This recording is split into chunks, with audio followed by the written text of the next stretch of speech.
नाम यश पांडे है। मैं स्वर्गीय राकेश पांडे जी का बड़ा पुत्र हूँ।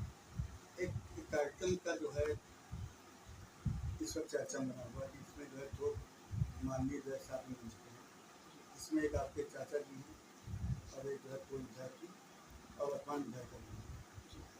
वह चर्चा बना हुआ है, इस पर क्या कहेंगे आप? क्योंकि राजनीतिक क्षेत्र में इस पर काफ़ी बदलाव देखा गया है।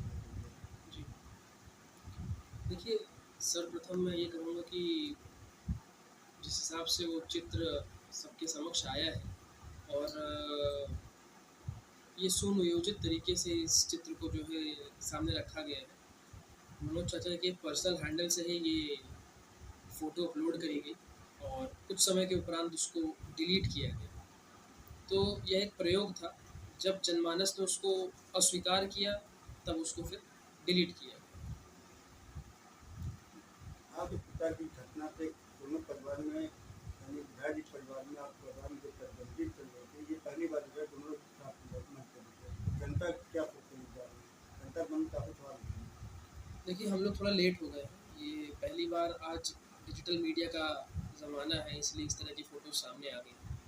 वरना बंद कमरों में तो आज से 1 दशक पहले ही बहुत से समझौते हो गए थे और बहुत से मेल-मिलाप हो गए थे। नहीं, आपके पिताजी की हत्या को लेके मेल मिलाप हो गया थी या राजनीतिक समझौते हुए?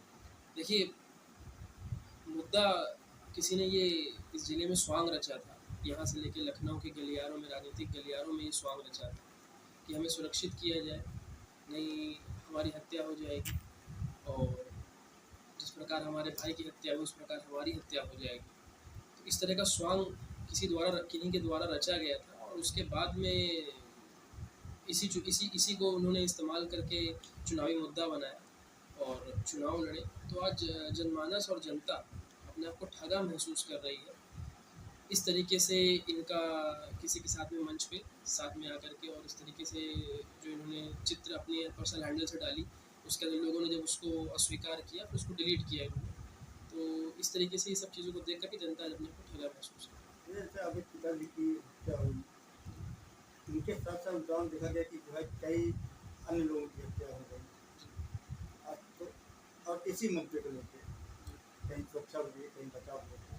तो आपके पिताजी के जो समर्थक थे उनकी जो हत्या, उनके परिवार में क्या सोचेंगे, उनको कुछ कहेंगे आप? देखिए, ये सन 2000 की बात है। तब रायबरेली का एक जो समय था, एक दौर था, वो बड़ा अलग दौर था, एक आतंक था रायबरेली।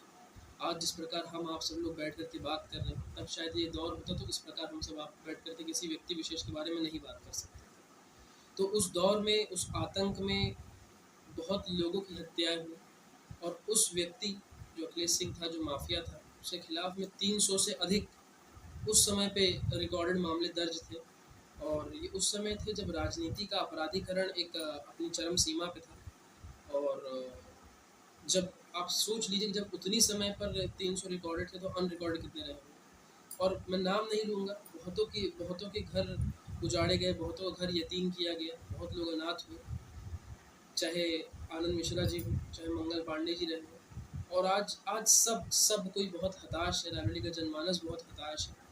इस प्रकार की राजनीति को देख करके, इस प्रकार की गंदी राजनीति को देख करके कि लोग अपने निजी लाभ, स्वार्थ के लिए किस प्रकार किस प्रकार अवसर ढूँढते हैं, किस प्रकार जो है घटनाओं में अवसर ढूँढ के राजनीति करते हैं और बाद में एक मंच पे आकर के सब समझौते कर लेते हैं। अच्छा, जनता से हमेशा मंच पे कहा गया कि मैं वसूलों से समझौता नहीं करूँगा, वसूलों की राजनीति नहीं करता।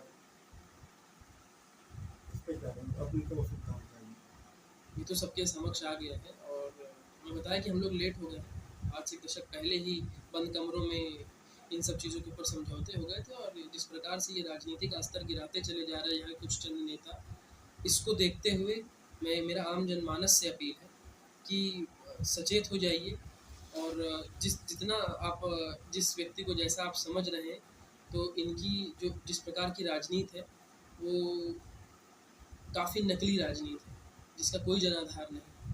ये सब महलों की बुनियाद बहुत बहुत नकली है, बहुत 400 बीसी की है। अच्छा, आप इसका बोल रहे हैं, आपके पास कभी उनकी तरफ से कोई दबाव या परिवार तरफ से कहीं नहीं कहा गया कि किस तरह की आप बातें नहीं कर रहे हैं? देखिए, मैंने जैसे कि कहा कि मैं बहुत भावुक होकर के मैंने उस दिन जब ये चित्र देखा, तब मैं उसके बाद में मैंने निर्णय लिया कि अगर यदि अब मैं कुछ नहीं बोलूँगा तो मुझे खुद से बहुत घृणा होगी, और यदि आज नहीं बोला तो फिर इससे अच्छा है कि मृत्यु स्वीकार कर लेना चाहिए किसी व्यक्ति को। जब किसी व्यक्ति के पिताजी के साथ में, और मैं बहुत ज़्यादा पुत्र होने के नाते दुखी नहीं था, मैं स्वर्गीय राकेश पांडे जी के लिए बहुत दुखी था कि उस व्यक्ति के साथ बहुत अन्याय हुआ। उस व्यक्ति को उन्हीं के छोटे भाई ने हर मंचों पे हराया, हर मंचों पे उनको